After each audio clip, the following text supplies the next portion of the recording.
and welcome to For Your Innovation, where I sit down with industry experts and leaders to share their business knowledge and insight with startup founders and aspiring entrepreneurs. My name is Ashley Everett, and I am the events producer and marketing manager at Revtech Labs. Today, I am sitting down with Mike Privette, the founder and managing principal at Fraction Consulting, a strategy, technology, and cybersecurity advisory firm. Thank you so much for joining me today, Mike. Thanks for having me, Ashley. Of course. So let's start off with something easy. Can you tell everyone listening a little bit more about Fraction Consulting and the work that you do? Yeah, absolutely. So Fraction is kind of a brainchild I've combined together over the past year or so on the side during my day job. And I kind of dabble in many different spaces, one of which is helping kind of starting companies or like startups or fledgling companies kind of figure out their way around technology, privacy, cybersecurity, and the like. And also helping kind of bigger companies who, maybe can't afford a full security team, kind of get their orientation and whereabouts of like, how do you start to put in a security program? How do you start to think about some of these things that require like more people and time and resources and structure a program?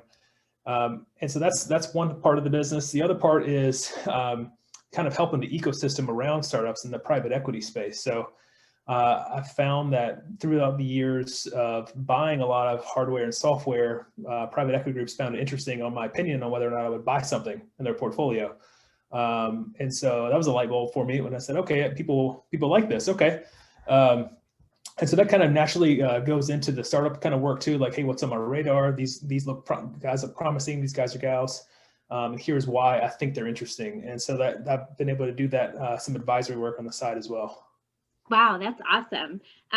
So to kind of start with the early stage folks, or maybe even those who haven't quite made the leap, but are thinking about kind of going into their own venture, why should founders of startups be thinking about security?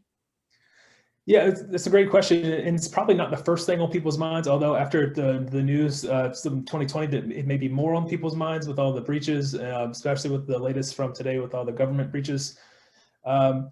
It's something that you're going to have to think about eventually, and it's one of those things that I've heard many founders say, well, I'll think about it when I get big enough, I'll think about it when a customer demands it. And depending on your model, that may work, but it may not. You may not get off the blocks if you're not coming at it from a security or privacy focused lens from the beginning. And that doesn't mean that your company needs to be the most secure company in the world, but it means you need to be able to understand it and articulate it to someone else, because a lot more customers and a lot more institutional customers like larger banks or other big companies, they care a lot about this. And so to them, you're a third party and there's always risk involved in third party. So you got to make them feel good, and you have to actually do what you need to do to get your foot in the door. And it can actually be a selling point, believe it or not. And so I always encourage founders, like, don't go overboard. You don't have to think, you don't have to solve every problem, but you should have a plan, and you should be able to say, here's how I can help. Here's a roadmap, and that'll really help sell. Yeah, so it's really about thinking ahead, because security is going to be a huge part of bringing in those big partners. And if you don't have it in place, that makes sense. So then when is the right time in the startup journey to get really serious about security? I'd say there's probably no definitive timeline. It really depends on, your kind of business model and how fast some of your customers are asking for it. I would say if you're in a heavily regulated space, like if you're going to exchange money, or if you're going to be a broker of identities, or if you're going to do anything in the fintech or health tech or even insurtech space, like start there, like start thinking about it very soon. Think about it from a pure tech standpoint, like how secure is my overall like cloud setup? How secure is my practices around data and privacy? And so you can lead with that. And you probably need to get someone actually assigned to that, saying like, hey, this is either your part of your full-time job or part-time work for you, probably 3 to 6 months in, I would say, on the journey. Like after you've probably already proven out your product, you have traction, you have market validation, you start getting serious about that. And then, you can kind of ratchet it up there based on either financial kind of milestones or even based on like what customers want. And the one thing I'll say is, the good part about, working with big customers is that you don't have to have all the answers, but they can help you, meet the milestones and say like, look, I'm going to have to hit, 6 more months of runway or another financial milestone, and then we can achieve these things. And most companies are okay with that because they want to know you have a plan, not that you just don't know. Right. That makes sense. So then to kind of shift into maybe the more mature, later stage companies, especially those, like you mentioned, getting into private equity. Can you talk about the importance of security at this stage and some of the varying differences that would be here in this later stage versus what those at the earlier stages are going to see? Yeah, so absolutely. So when you start getting into that level of, investment and oversight, they are going to expect a lot more polish out of what you guys do or what you're doing at a program level. They're going to expect you to have some kind of governance structures, depending on the level of funding we're talking about. Some will require board level involvement if we're talking really high up in terms of investing. So it's something that they're going to expect it to be at least one person's full-time job. They're going to expect you to know like what your real threats are and what your risks are to your organization. Because you have to remember, they have a stake in the game too. Not just money, but it's a reputational risk. It's kind of an unquantifiable risk in some regards. So they want you to be able to say, yes, I am comfortable with this. I can sell to bigger companies who will expect this, if not more. And so that's something that I would say they just expect it to be part of normal, and also expect you to be really up to date on, what is your regulatory commitment? Like, do you have to report out? Do you have to adhere to any higher level kind of governing standards?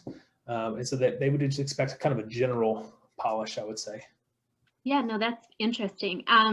So I also have a question because the way we do business has dramatically shifted this year and is probably going to be very different moving forward. So now that everyone is working remotely and kind of from their own homes, and we're very, very heavily focused on connecting virtually and digitally, have you seen a real increase in the need of security because of everyone working from home and being virtual? I would say yes, especially for larger companies who are not as used to a kind of cloud or native or roaming first kind of model. The fact that most large companies are very close, they keep things close into their branches, into their data centers, into their buildings. Everything kind of funnels in through them, like those facilities, and then out to the internet. So you have many layers of protection. When you send everybody home, then you just have your home Wi-Fi. And who knows what's on it, So the risk is your sphere of control went from this to like this, and so you can't really contain it as the same way. So like the same tools and same techniques don't actually work. I would say many bigger companies have kind of struggled with that model. Like how do you become more like one of these nimble digital startups and be able to let people work where they need to in a secure manner within your risk posture? And that can be a hard question to answer. Yeah. And I would say the companies who started in the cloud or who started, roaming in general, they're probably a lot better set up than before. But the bigger companies are still kind of grasping with the fact that, people don't even want to come back. Yeah. So, like, this is how business is done now. So you're gonna have to figure out how to do that really secure thing, at somebody's, home computer or at least on their home network. So that has been a constant kind of pain point. And really it gets into some legal and ethical questions around, well, how far do you go to secure, a remote employee's computer or network? Right. Do I have to spy on them to make sure they're doing the things? That sounds terrible. Sounds scary. Don't do that. But and who's at fault if the home network gets compromised, but then it makes a breach into the corporate network?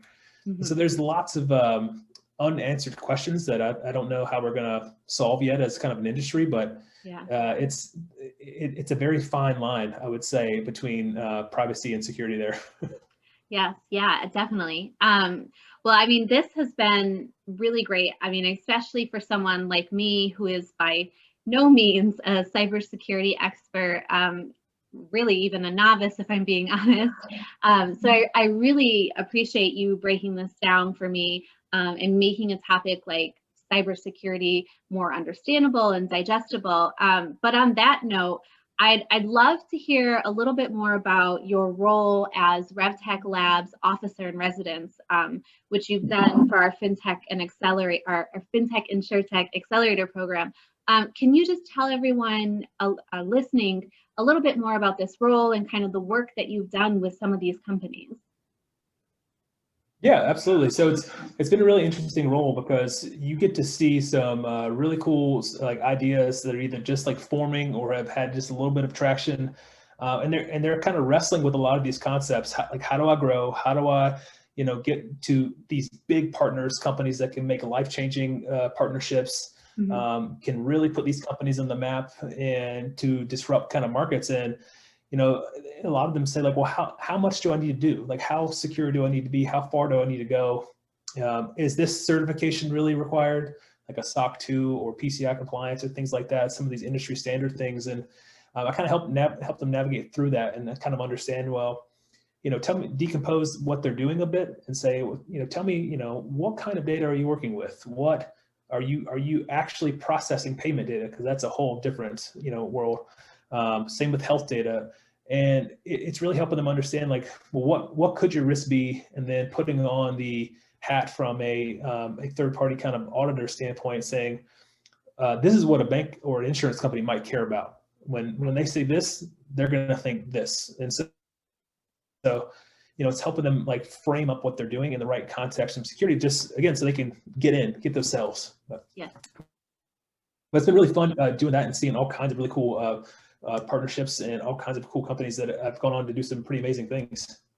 Yeah, no, absolutely. I agree. That's always the fun part of being so deeply involved with an accelerator program. You get so much great exposure to so many really cool new ideas. But it definitely sounds like your work is probably even more critical now more than ever, because security, again, like you mentioned, for this new shift to remote is going to be so critical, and navigating that landscape is definitely going to be a challenge, especially for the larger, maybe less nimble folks. So I really appreciate you kind of joining me today and giving us a little taste of your insight and expertise. Absolutely. Yeah. Thanks for having me. Of course. And then if anyone is looking to connect with Mike, obviously this is just kind of skimming the surface, and there's a lot more that I think a lot of founders and startups are going to need when it comes to cybersecurity. I'm going to provide all of Fraction Consulting's details and contact information in the description.